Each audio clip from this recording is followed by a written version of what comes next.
Holy Toledo, it's Friday already. Happy Friday, Pat. Hey, Rick, how you doing, buddy?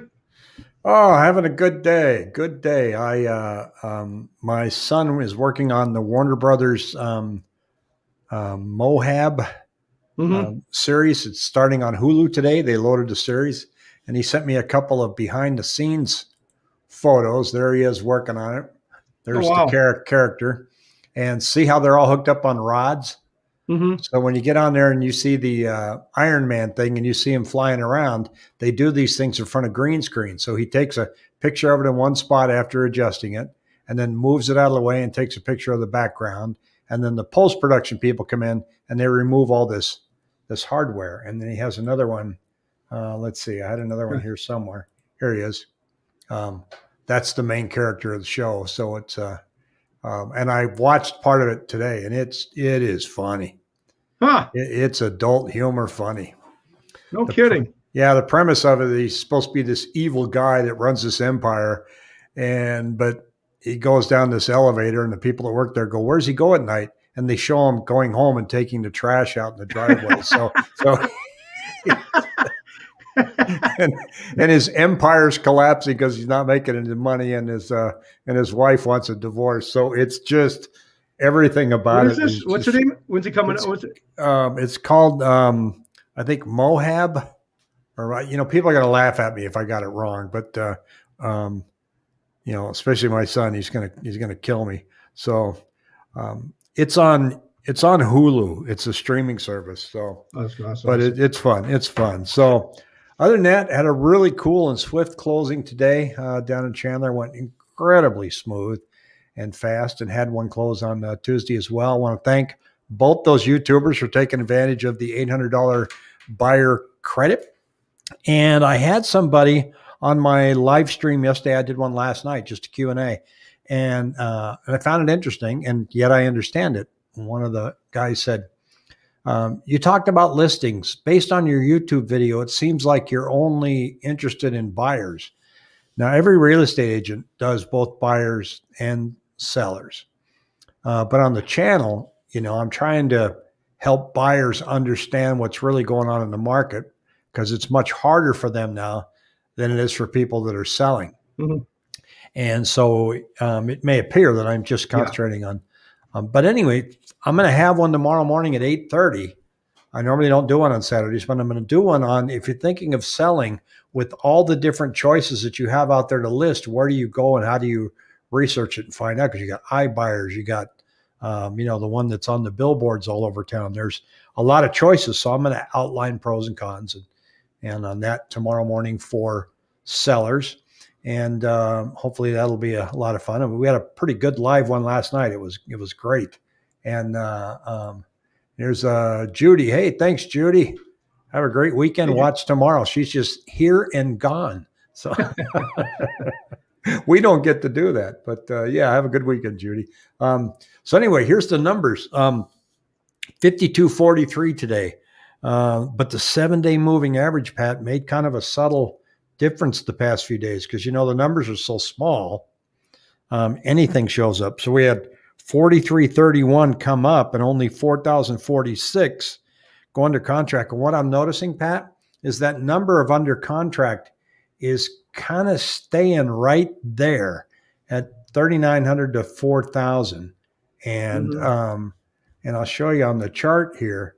But yet the listings are coming up slightly. So little hard to tell. I'm going to zoom in here just a hair. Let's see, click view. There we are. There's zoom.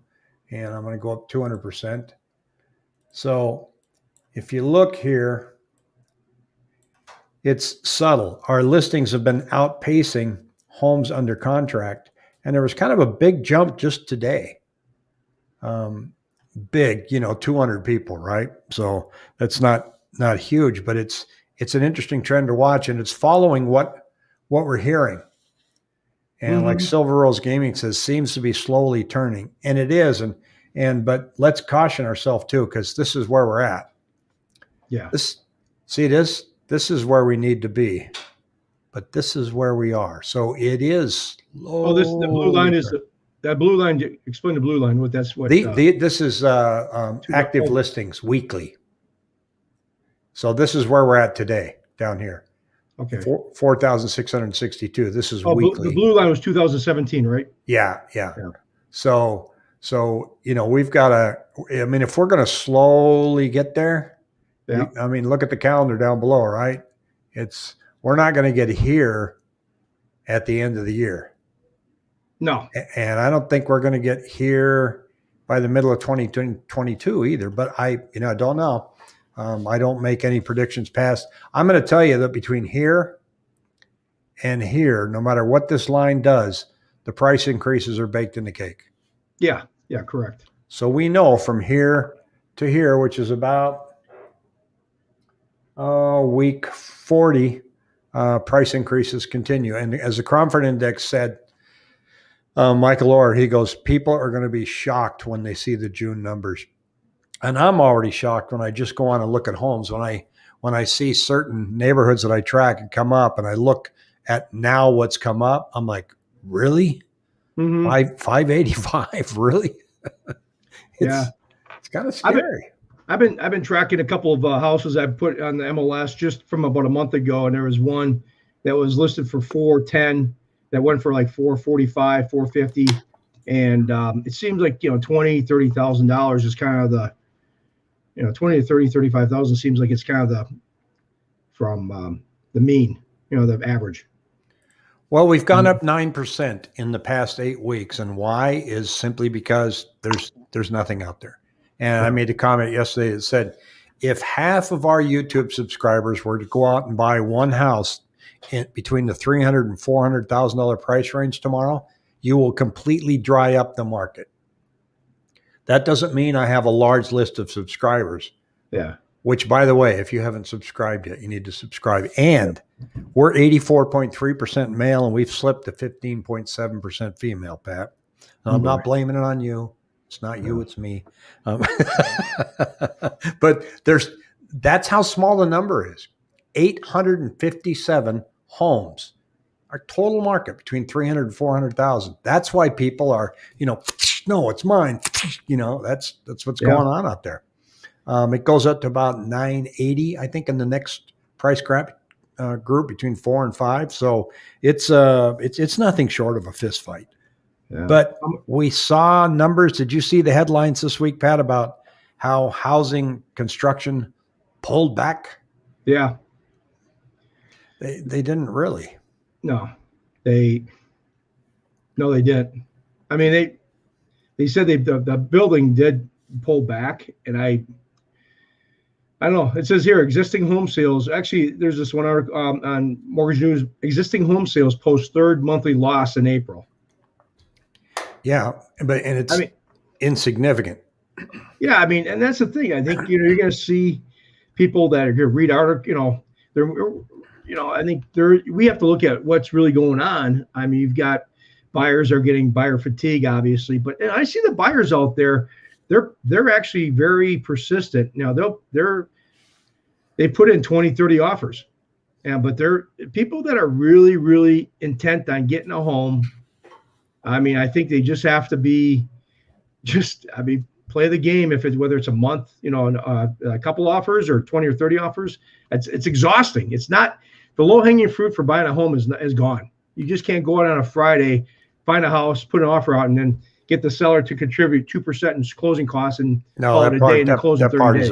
That party's over. Got a question here on traffic. How much more crowded is the East Valley getting? Not more. I mean, we're getting more people out there, but there's more people that are working from home. And Jose, I'm going to get to your question here in just a moment. But to your point, Pat, people have to understand the battle that they're facing and be prepared for it. But the other thing I think people need to prepare for is how to interpret headlines. Yeah. Because MSNBC had a full panel on talking about how new construction is now dead.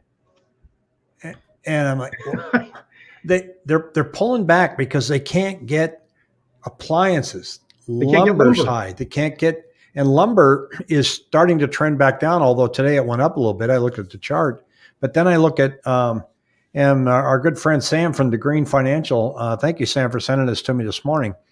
This chart here is the actual chart showing single family backlog continues to build. So the blue line is single family homes being constructed. Mm-hmm. I don't see a pullback. This is a pullback down here, right? Yep. 2011, 2012. This is a line straight up.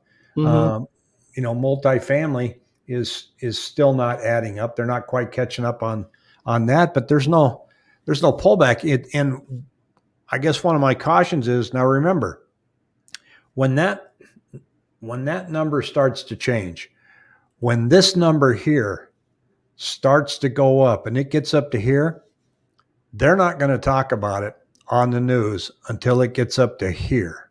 Yeah. And then they're going to go, housing's falling apart, but you will know it's coming because you're going to see it here.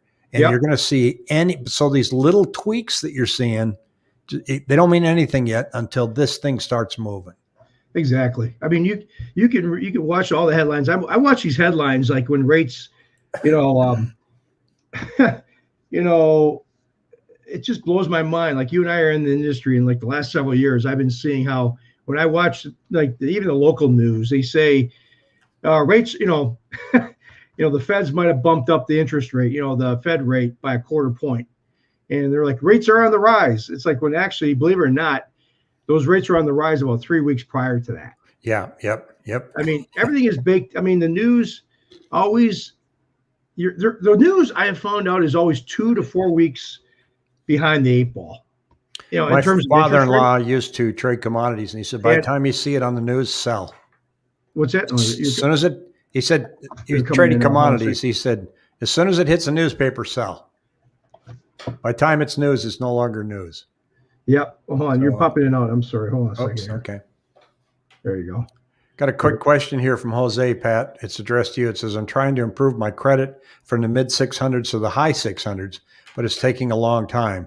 Is it worth waiting till the end of the year to get to high 600s? What rate on refi can I get with a 650 FICO? It's a couple part question there. I could break it down. Yeah, it might, if it's in the mid 600s, the high 600s, it would make a difference, because 660, 680 credit is kind of in tranches of 660, 680, 700 to 720, 720 to 740, and anything over, really basically over 740, if you're 740 or 780, I mean, sometimes there's a break point at 760 for different, certainly loan programs like jumbo, or you get into these real niche stuff, you get 760, but typically 740, 760 and above. If people say, I'm going to try to improve my score to 800, it doesn't matter. You're just, it does not going to matter at all. But yeah, I mean, mid 600s to high 600s would make a difference depending on the loan program you're trying to refinance. With FHA, they don't hit you as hard with the credit score, but conventional does hit you. The pricing hit on a 680 versus a 720 in a conventional could let's say on a $200,000 loan, $250,000 loan, it could mean a difference of $3,000 to $5,000, $6,000 on your cost of your rate. So it could be a point and a half, 2 points from 680 to 720. So it depends what kind of loan program you do, FHA or conventional. If you're looking at conventional, it is definitely going to have an effect if you can get into that. What you're doing, you might want, quick thing is you might want to take a look at, I don't know what's on your credit, but I mean, if you've got credit cards that are maxed out, if you got a credit card of, let's say, $5,000 and you owe $400 or $4,500 on it, that's going to make about a 10, 15, 20 point difference. So any credit cards you have that you're high on the balances, that is the biggest thing that I see.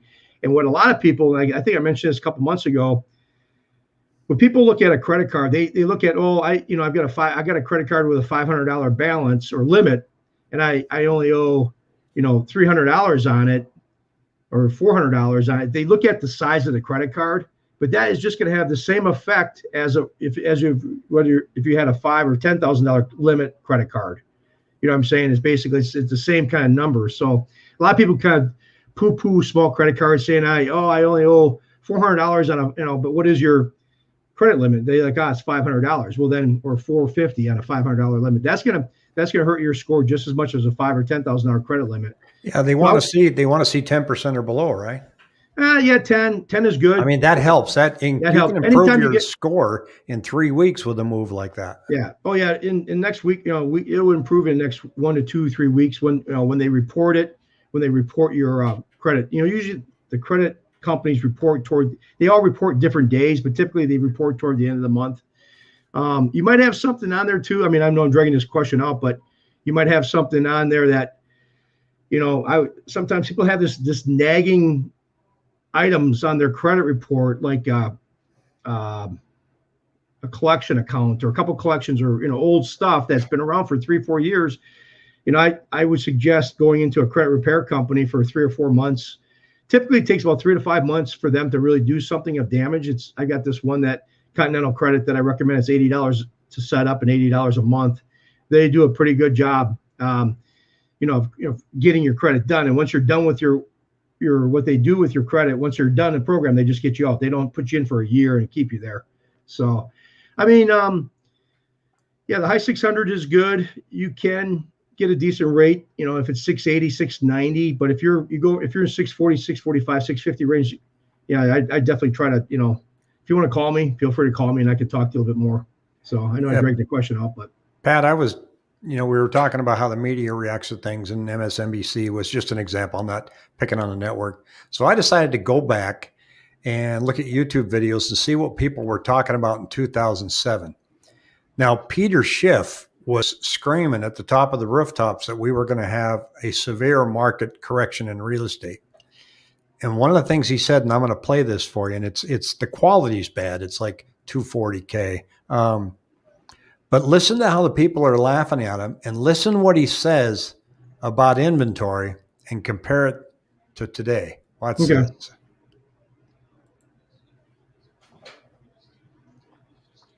you hear it? Can't hear it. Can you hear it? Hey, Rick? You can't hear it? No. Okay, I think I know what I did wrong. So I'll try to play in a second. So essentially, whoops, got to turn it off. What they do is, I'm going to remove this for a second. No. Close it. Stop screen. There we go. What he's saying is that I'd like to hear it. I would like to hear it, though. That'd be funny. Yeah, I want to. There's just one button I have to click. It says share audio. Duh, right? So here we go. So got it. Don't show it again. It says. Here we go. And it's just like the profits in the dot-coms in 1999, 2000. It's a fantasy. People can't sell their house. The inventories are exploding all over the country. Houses are on the market for 6 months a year. There's no bidders. The price is going to fall through the floor. You guys are deluding yourself. We heard it loud and clear from all of our panelists. We thank you very much. Einstein, you say this could be a perfect storm for buyers. What do you mean? I mean that the credit crunch is way overblown. The financials are being given away. They're so unbelievably cheap. Many of the resource companies have gotten really whacked and are cheap at this point. The subprime problem is a problem, but it's a tiny problem in the context of the economy. The storm is a problem, but it's a tiny problem. Meanwhile, it's as if nuclear war has struck the financials and really struck the whole market. It's a buying opportunity, especially for the financials, maybe that I've never seen before in my entire life.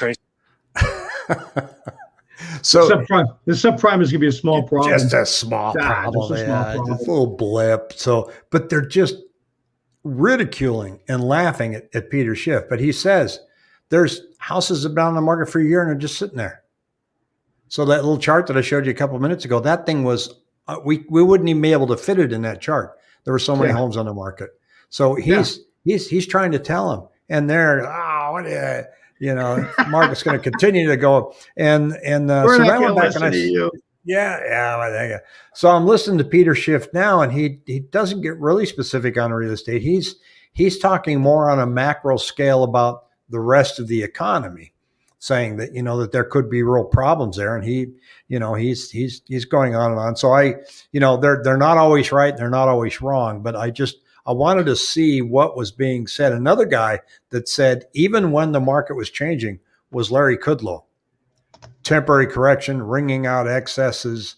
Nobody was saying, yeah, this is bad, except for the Core Logic Group, which at the time was Case Schiller. Mm-hmm. And they were really laying it out the way it was going. But at the same time now, they predicted we'd be down 6% this year, and we're trending to where we're almost going to be up 50. So, you can be right once and then, wrong the rest of your, you're kind of like a pollster in the presidential elections. But the reason I wanted to play that was we need to be careful what we're seeing on the news and just know if we're looking at the right numbers. Yeah. So, because then you don't even need the news. No, you really don't. I mean, I not to say I was a soothsayer, but in 2007, I had a couple of people, I had two friends of mine. They're like, man, you called this. I saw in 2007, I was just getting the hair on the back of my neck was standing up every day. I'm like, when you saw the market shut down, I'm like, I think I mentioned this a couple months ago. A buddy of mine called me after Lawrence Yoon from the real estate, economic the realtor for them. He said, in 07 or in 08, he goes, we're going to be out of this in a year. And I told my buddy Jonas, I said, we're going to be in this thing for the next 5 years. And at the end of 07, and sure enough as hell, it was about 2011, 2012 before we started pulling out of it. I saw that. I was golfing with a buddy of mine in the middle of 2007. I said, something is up. Something is up with this market. I don't like it. It's going to, tank even further. And now, like I said, this one feels totally different. We've got back in 07. Once again, I go back to it. We go back to the crappy underwriting programs that we had, the shoddy loan that was really the big impetus. The market, could go, obviously there's a lot with the market. It could fall, obviously we got a lot of extraneous things with the inflation and stuff like that. But I look at from our market standpoint, the equity that people have and the programs that we've written, I don't see anything, I think just see full steam ahead with the supply. It's a pure supply demand equation. Yeah, it's going to be hard to see when this rings out. I don't know. Yeah. Like Schiff said, he goes, there was just a huge supply of homes back in 07, huge supply. Yeah, and those guys laughed it off. Supply and people not buying. What are you worrying about, Schiff? So supply demand. I'm telling you right now, supply and demand is the most powerful equation in the world. Bar none. Yep. Bar none. You got more supply, you're gonna have, and you have no demand. Prices are gonna go down. Once they start crossing, that's when you get different change in the inflection points. This is lumber today. Yeah. So you can see it started going down, right? Yep. So it took a little dip up today. So you're going to see it's going to settle back down. There's like I said, maybe, these builders are pulling back. I'm hearing that they're, offering to give people their money back on homes, or they're kind of splitting the costs, in terms of contracts. Cause when you've got a house that's being built 6, 7, 8 months down the road, how can you project those costs? Yeah, I know. What do you do if you bought a house in this market and now regret it? What are you regretting? Where you're going to be up almost 50% this year. What do you mean? Yeah. Unless you just don't like the house you got. So if you got a house and you're not feeling, I tell people, when you have that moving day and you sit down on your couch right here and you're exhausted and you look up, I want you to feel good about it. Yeah. If you don't think, if you're looking at that corner of the wall and go, I really don't like this layout, then don't buy it. Don't do that. Financially, I don't think. Yeah. Are you meaning that you regret the payment that you have, or just the style of the home? Can you kind of shed a little light for us? It's kind of a tough one to answer. But I think, I used to say, you need to be gaga about the property. I'm telling you, I gotta have this. I'm telling you, 22 years I've been doing loans. I tell people, what I found out is you can walk into a house. I tell this, you've heard me tell clients this, you've heard me say it, is that you can look at 30 homes, but that 31st home, you can walk in and the house is just going to talk to you. It's going to, you can feel it. It's like, this is the house. This is the house that we got to have. And, other houses are kind of like, nah. But within 5 minutes, you'll know whether a house is right for you or not. And in 22 years, I've never had anybody ever call me back never. I've never had this conversation said, I really, I regret buying the house that I bought. I mean, and I don't know what, Unless you don't like your neighbor. I'm not trying to, 10,000 miles. I don't know what but I mean, I'm just saying every time I've never had, like, I wish I would have bought that house, but something, I don't know, maybe it's location or I don't know. Interesting. I had a YouTuber reach out to me today saying that, they made a comment that, I said, gee, who has $1,000 house payment? And they go, mine's $891. And I go, you're blessed. He goes, well, the neighbors kind of play a lot of music on the weekends, but they always bring me food. So it works out. Yeah. So this is the bond market right here. Vanguard Total Bond Market Index Fund. This is when the notes came out from the Fed chairman. Mm-hmm. And this is the reaction. But it was very short term, right? Yeah, it was. Yeah, they back up.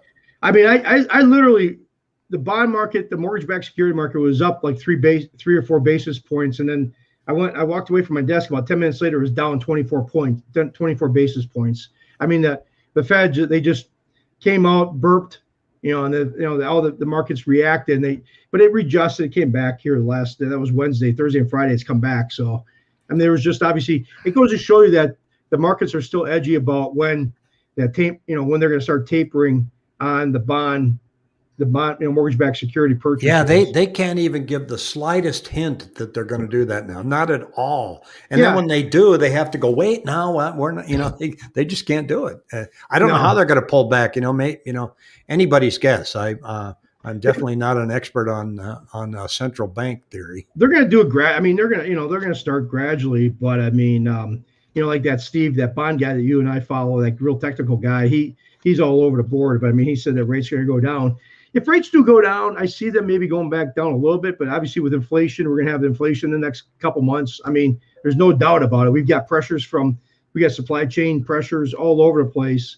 And if people haven't refinanced, I mean, anytime the next couple months right now I just don't see rates really dropping. We saw the bottom back in July and August of last year, and if people are waiting to see if rates are going to go down a little bit more, we might have short-term blips. But right now, you're not going to have an opportunity, because I think eventually down the road rates are going to start. We're going to get out of the 2s and into it's going to go into low to mid 3s, and if people are waiting for the lowest rate, if they missed it in July and August, you're losing opportunity cost every month just to get the low rate. I would suggest get it done now and just move on. I was pulling up here. I don't know if I can find it, but it was the Cromford report was making a comment that they don't agree that $15,000 tax credit should come in. It's just going to completely blow out the $300,000 to $400,000 range.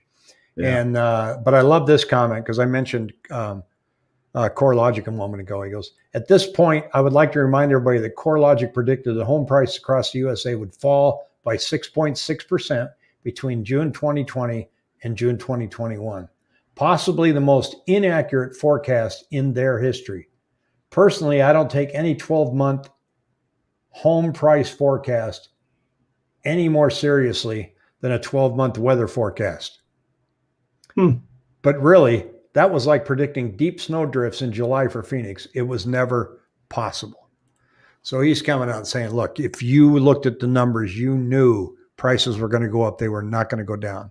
And so, he's kind of rubbing their nose in it a little bit, but in a nice way. He's British. So, yeah. Broken records aside, we're seeing subtle moves in the inventory that may be just based on the fact that there's a price range that's so squeezed that people sitting home. And my advice to first-time home buyers right now is, if you've saved a lot of money for a down payment, but now you're seeing that you got to put down a little bit smaller down payment and then use the majority of that cash to try and close an appraisal gap, maybe it's worth waiting it out. Maybe it's worth waiting for that gap to close. Will prices be higher? No doubt.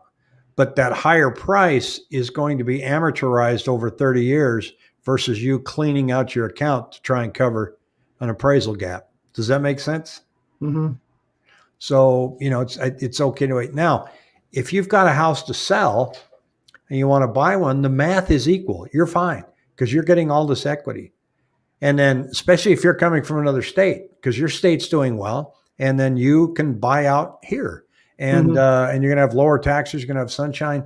So it's different for you if you have a house to sell and then you want to buy another one. You got to go close the appraisal gap. You go, oh, okay, I can do that with my equity. So I think we have one KCH. I've heard of people purchasing a home after a month or so requesting forbearance. Have you heard of this? Trying to purchase a home, or they did purchase a home? Because I don't think you could purchase a home if you're already in forbearance. Now, they bought a home and then they went into forbearance. Maybe lost their job.